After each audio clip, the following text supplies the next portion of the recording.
afternoon, YouTube. Coming out today to do a little goodbye video to my KLR 250.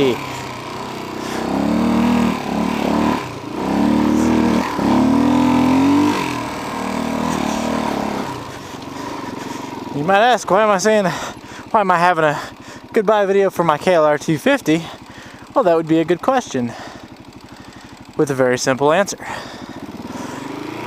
I bought the KLR 250 for my fiance, which we'll get to that here in a little bit, who just finished the motorcycle course, and I got this for her, and she was just kind of learning to ride on it. And while she was doing good for a little bit on it, she has the hardest time kickstarting her up. And it's not that she can't kickstart it, it's more of that, every time you put the bike down, you stop even, you gotta bring this thing back to life. And, well, she just really didn't like it. Plus, it's a 20-year-old bike, and it certainly shows it.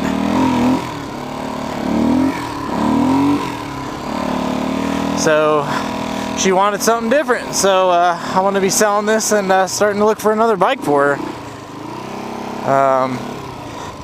That's the main gist of this video. Is just it's kind of a review and overlook of the KLR 250. A bike that, if you want to know my initial bias on it, is actually I find to be a rather excellent little 250, especially for its age. Alright, well, let's take a look at the KLR 250, huh? I bet a lot of you out there have never actually been on a KLR 250. And, well, everybody from my generation, this bike's kind of been out of style for some time, but if you come across one, they're pretty cheap most of the time. So, part of the reason why I bought it. So, the KLR 250 started production in the late 80s. I think it might have been mid-80s, like somewhere around 85 to 90s when they started making these things. Probably maybe before that. I think it's closer to the 70s. It might be early 80s. I could be completely wrong. But all I know is mine is a 1990 KLR 250. And, over the years, I think this bike's aged pretty well. I mean, you can tell it's definitely seen some abuse. And, I've abused it, my buddy Bryson's abused it, and the thing just takes an incredible amount of punishment. It's been dropped more times than I can count. So, I guess some other info on the engine. 250, obviously, it's a 250cc motor, water-cooled. The KLR that is oftentimes forgotten. Everybody always thinks the KLR 650, but they never really think about the KLR Junior here. Stand up a little here. It's a 6-speed, so 6 gears. It cruises fine on the highway. It definitely doesn't get much above 75 to 80. I think I've had it down up at the 90 once or twice. Just if I could type situation.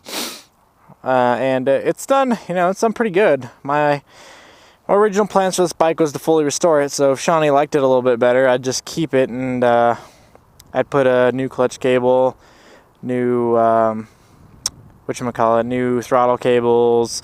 I was gonna go for a black plastic gas tank because the gas tank's got some rust in it. Finish with the plastics because, as you can see, I'm slowly getting the new plastics and stuff on it. So, I've been slowly working on it because I knew this was going to happen. I knew it was like, oh, Shawnee's not going to like this bike. So, but the honest to God truth is, with a new rider, you gotta support what they want. Definitely. So, she definitely wants another bike. I'm looking for an XT 250 or an XT 225. But let's see, other big thing or something. Other big things about the bike, off-road, it does really quite excellent. I know it's kind of downed on for having a somewhat plush suspension, and it does, even for my weight, I'd say, and it might be because of age too. It's pretty soft suspension, you can overwhelm it. somewhat easy, but for a new rider, it's just such an easy bike to you know, it absorbs everything when you go over it. It's just so easy for new riders to ride it. That's somewhat the appeal to this bike, and I think even people that have been riding for a long time would have fun on this. I mean, for the money that I paid for it and the enjoyment that I've had out of it, it's been pretty spectacular. Trying to think what else. You know, I really haven't done much else to the bike. I did the airbox mod and some jetting, which really helped this bike out. I put new handlebars, handguards. I have a new mirror. I need to put the other one on it. Yeah, and then you know what? I'm gonna go into a little story, but I might do that while I'm riding. That might make it a little bit more interesting. I don't know. Performance-wise, this bike's pretty fun. You know, I can't say anything to down the performance, that's for sure. So the biggest weak link on this bike right now is just the tires. Its power is more than adequate. All right, well, let's start this up again. And the one thing that, she can't live with, the good old kick handle. Which, by the way, she kicks up pretty easy most of the time. She likes to be stubborn every so often. Alright, there's a little path over here I don't think I've tried, which could be a mistake. That's why I'm here. Whatever.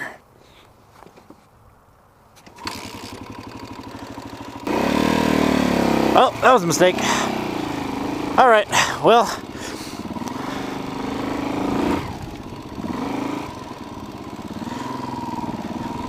before I rudely interrupted myself. So the significant story behind this bike. So most of you know that, well, Shawnee, my girl, she learned how to ride on this bike. Now, I know I'd recently mentioned this in a comment, but I figured this would make a good story because some of you out there had some pretty interesting first rides, and this one definitely qualifies. So Shawnee's one of her first times on this bike was we were getting ready to, or she was brand new, so she'd really never been on a bike. So I'm teaching her clutch control and all that fun stuff, and she's getting the hang of it pretty quickly. You know, starting to get some confidence, and starting to get to where she likes it, and so on and so forth. And well, out on her parents' property, they have about, you know, I'd say like 40 acres of land, and there's nothing out there, you know. You know, except for the house and maybe like a barn or two, you know, there's nothing out there. But just so happened, the day that we were out there practicing this, her grandparents were there in their camper, you know, staying in their camper. And funny enough, she's trying to turn the bike around a little too close to the camper, I suppose, and I should have been watching better. And she lets go of the clutch, and bike takes off, and you know, she goes to pull the front brake in, which at the time the brake lever was broken, so there was no brake lever. There was a little, you know, stub of a brake lever was broken off, and she couldn't find it, and well, she plowed into the side of her grandparents' little camper, and well, she destroyed the whole front of the bike, and well, it was hilarious to me. She didn't get hurt, and she didn't really hit it that hard because, well, first gear on this bike does like a grand total of, you know, 5-10 miles an hour at red line. So, but yeah, it scared her to death, and she's freaking out. Her parents are freaking out, and oh, of course they were upset with me, which you know, I should have been paying attention. So I'll take that one. But, you know, and yeah, I wish I'd taken some pictures, and I didn't. The whole front of the bike was just like destroyed because the bike went up and under the camper, so it just kind of like ripped the whole headlight assembly off, destroyed the instrument cluster, and it just really really kind of messed the bike up a little bit. But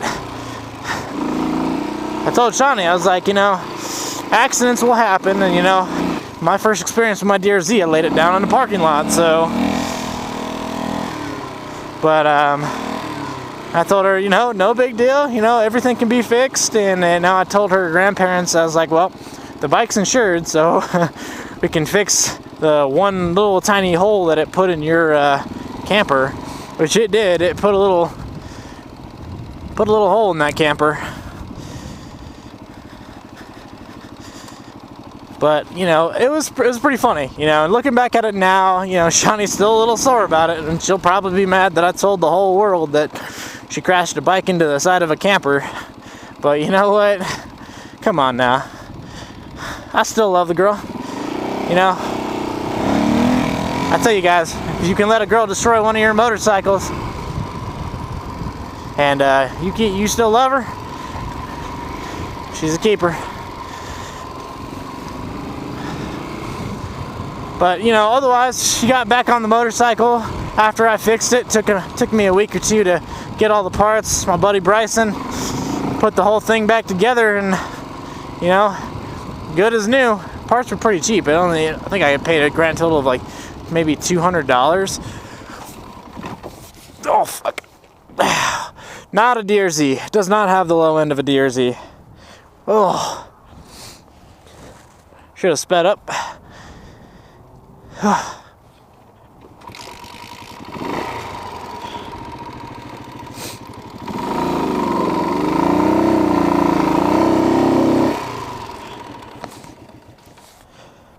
Come on now.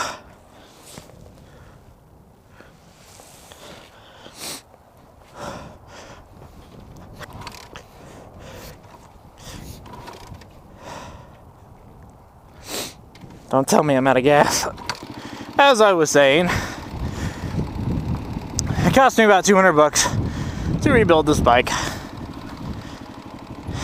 At least the front half of it. And I stopped there just because I didn't know Shawnee was going to want to keep going with this whole riding thing, which she's totally on board.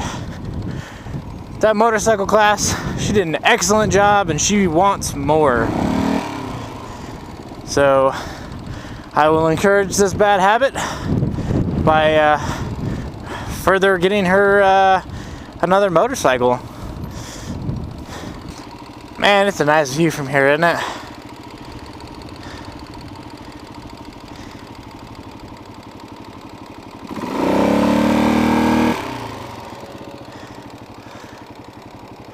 Well guys, I just wanted to do a short video saying goodbye to my little KLR. I'd jump her and beat her around much, but I'm sure the guy that's going to be buying it from the mornings is not going to want it broken, so it's another beautiful day in Colorado, especially considering what the time of the year it is. But feel free to give me a shout out, like, share, hate, whatever you want. I'm always open to some conversations, whatever. If you ever own a KLR 250 in your life, please share. You know, I know there are definitely some better condition ones than this one, and you know, that's always possible. And who knows, I might pick up another one for myself one day. But I love my DRZ, and well, Orion's gonna be incarnated at some point or another. So keep watching out, guys. Well, as always, find a trail and have some fun.